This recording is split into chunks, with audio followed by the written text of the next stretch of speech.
சிந்து பைரவி அடுத்த வார எபிசோடில் பார்த்தீங்க அப்படின்னா, சிந்து வந்து பொய் சொல்லி தான் வந்து சிவாவை கல்யாணம் பண்ணியிருக்கா. அவளாக தான் ஃபோன் எடுத்து மெசேஜ் பண்ணிக்கிட்டா அப்படின்னு சொல்லிட்டு அந்த உண்மையை ஸ்னேகா வந்து நிரூபிக்க போகிறாங்க.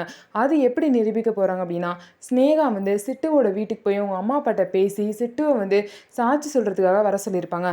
அதே மாதிரி பார்த்தீங்கன்னா, சிட்டுவும் வந்து சிந்துக்கு எதிராக சாட்சி சொல்கிறதுக்காக பஞ்சாயத்துக்கிட்ட வந்திருப்பாங்க. பஞ்சாயத்து முன்னாடி பார்த்தீங்க அப்படின்னா, சிட்டு வந்து எல்லாரும் முன்னாடியும் இந்த மாதிரி சிந்து வந்து சிவாவை லவ் பண்ணாங்க. ஆனால் சிவா வந்து சிந்துவை லவ் பண்ணவே இல்லை. நான் தான் சிவாவோட ஃபோனை எடுத்துகிட்டு போய் சிந்து கிட்ட கொடுத்தேன். அதில் இருந்து அவங்களா லவ் யூன்னு சொல்லிட்டு மெசேஜ் பண்ணிக்கிட்டாங்க. அதனால தான் வந்து இவ்வளோ பிரச்சனை ஆயிடுச்சு அப்படின்னு சொல்லிட்டு உண்மையை பார்த்தீங்கன்னா சிந்து எல்லாரும் முன்னாடியே சொல்லிடுறாங்க. அதே மாதிரி இவங்க சொல்கிறதெல்லாம் உண்மையா அப்படின்னு சொல்லிட்டு சிவா கிட்ட பார்த்தீங்கன்னா பஞ்சாயத்து தலைவர் கேட்குறாங்க. சிவா வந்து இதில் என்ன பதில் சொல்ல போகிறாரோ அதை பொறுத்து தான் சிந்துவோட வாழ்க்கையே இருக்குது. சிவா மட்டும் ஆமாம் சிந்து இப்படி தான் பண்ணா தப்பு பண்ணா அப்படிங்கிறத மட்டும் சொல்லிட்டார் அப்படின்னா கண்டிப்பாக இங்கே உள்ள எல்லாருமே சிந்துவை வெறுத்துருவாங்க. சிந்து வந்து இனிமேல் சிவா கூட வாழவே முடியாது. ஆனால் சிவா மட்டும் சிந்துக்காக நினச்சி யோசித்து பேசினார் அப்படின்னா கண்டிப்பாக திரும்ப சிவா வாழ்க்கையில் சிந்து வருவாங்க.